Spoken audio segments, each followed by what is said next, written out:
Welcome back, and if this is your first time watching, my name is Brandon, and I sell men's clothing on eBay. This is day 50 of the What Sold series, where I show you my daily eBay sales. At the end of the video, I'll also go over my net profit for the day. Let's not waste any time, let's jump right into those sales. The first sale of the day is this Nike Kobe Bryant sweatshirt in a men's medium. It took 3 days to sell, and it sold for a best offer of $40 plus shipping. In Nike, you do want to look for the more unique items, and anything with the Kobe Bryant label on it and the logo is going to do really well. Sale number 2 was a Roper Western shirt in a men's large. It did have the embroidery as well as the smile pockets. That's what those kind of half U-shaped or the slanted pockets are called. And this one took 3 days to sell, and it sold for a best offer of $40 plus shipping. So most Roper Western shirts probably sell in the $15 to $20 range, but just by adding the embroidery and the smiled pockets, it at least doubled the value. Sale number 3 was a Spanx women's sweatshirt in a XL, and it took 5 days to sell, and it sold for a best offer of $35 plus shipping. This is actually the second time this item sold. Sold once, got returned because the buyer didn't like the way it fit. No worries, and I relisted it, and like I said, it sold in 5 days, so just happy to get it sold again. And one thing I do want to note is most of my items that sell and get returned sell the second time super quickly as well, so not a big deal. Don't worry about items getting returned. It's just part of doing business, especially as you start doing a higher volume. There's going to be more returns. The best thing you can do is do the best on your listings as far as photos, accurately describing them, and then there's just going to be buyers, they don't like the way they fit. No big deal, just relist them and sell them again. So number 4 was a Linksole button-up shirt. This wasn't a polo. They are like a golf brand, and they usually do polos, but their actually full button-down shirts are much better than the polos.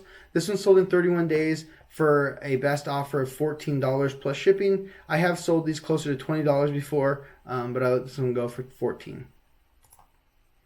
So number 5 was a pair of cool Jackal pants in a men's 32 by 30. They took 1 day to sell, and they sold for a best offer of $30 plus shipping. Anything from the brand Cool is going to do really well.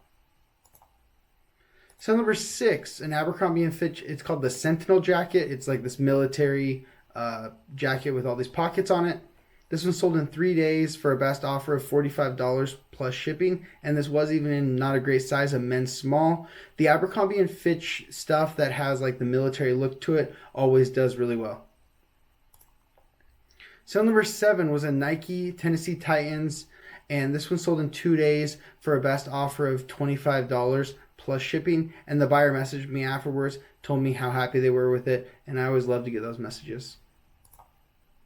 So number 8, one of my favorite bread and butter items, a J. Crew chambray shirt in a men's XL. It took 9 days to sell, and it sold for $20 plus shipping. These almost always sell in the $20 range within a couple weeks. So if you can pick these up anywhere from $5, even up to $10, depending on your business model, these can be a great flip for you. So number 9 was an Untuckit flannel shirt in a men's XL. It took 4 months to sell, and it sold for a best offer of $12 plus shipping. Based on this sell, it seems like the Untuckit flannels are some of the more undesirable Untuckit shirts. The regular button-up shirts in a men's XL would sell somewhere in the $15 to $18 range, and this took longer than normal and even sold for less than that. So like I said, I'm assuming that the flannels are just less desirable.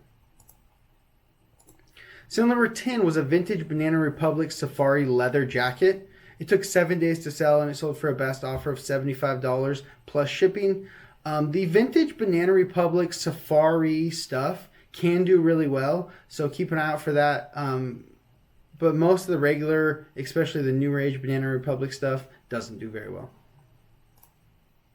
Sale number 11 was a Polo Ralph Lauren Shaw collar sweater in a men's XL, and this sold same day for full price $25 plus shipping, and that was with a little spot on the front of it. When it comes to Polo Ralph Lauren, you want to be looking for the more unique items like this. Elbow patches are always great for Polo Ralph Lauren items, and this did have those. Sale number 12 was a Rain Spooner Hawaiian shirt in a men's XL. It took almost 2 months to sell, and it sold for full price $35 plus shipping. This print of a Rain Spooner, where it kind of just looks like a vacation print, I would call it, doesn't always do the best. So I was actually kind of surprised that this sold for full price. So number 13 was a Santa Cruz skateboard t-shirt in a men's small. It took over 1 year to sell, and it sold for a best offer of $7 plus shipping. I think a lot of the Santa Cruz skateboard shirts are pretty cool, but they just don't sell that well, so I don't pick them up anymore. So number 14 was a Dixon flannel in a men's large. This actually wasn't one that I purchased from the local buyouts. This was one that I found at a resale shop. I did pay 24 bucks for it, but it sold in 1 day for $42 plus shipping. So I'm very happy to pay up for items that I know are going to sell quickly and for a decent profit. So number 15 was another Dixon flannel in a men's 2XL tall. This one was missing the top of one of the snap buttons. So I ended up taking a best offer of $29 for it, and it sold in 5 days. And this was one of the ones that came from the local buyouts. So I paid an average of $27 for those. So this one I'm about break even, maybe even lose $1 on it, depending where it got shipped to. But there have been some more, especially as of recent, that have been selling for quite a bit above the buy cost. So I think at the end of this should all average out just fine. So number 16 was a Carhartt like high visibility shirt. It took 4 months to sell, and it sold for a best offer of $7 plus shipping. I bought 2 of these, and they were completely distressed. I thought since they were more of a work shirt by Carhartt, they'd be fine, but just not the best item to pick up, and a mistake on my end. I'm probably breaking even or even losing money on these. So number 17, another one of my favorites, another J. Crew chambray shirt. This wasn't a smaller size, men's medium, and it did have a little bit different style than most of them. It had the double pockets on the front.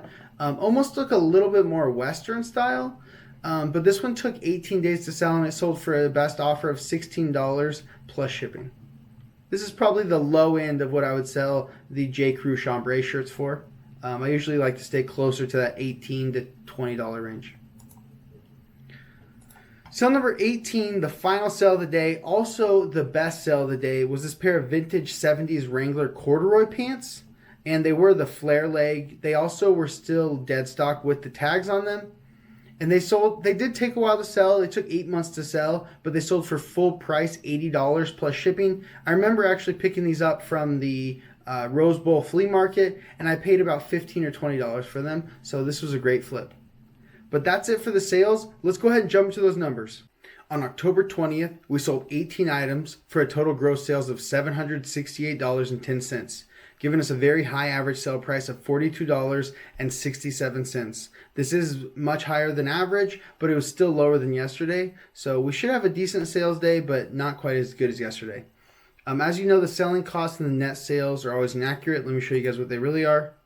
They're actually very close today, though, so that's nice. But the selling costs were a total of $234.67. The breakdown for that is $90.11 in eBay final value fees, $120.23 in shipping labels, and $24.33 in promoted listing fees.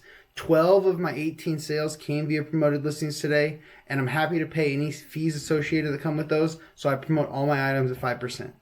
If we take away the selling costs and the taxes and fees collected by eBay away from the gross sales amount, that gives us our net sales of $479.51.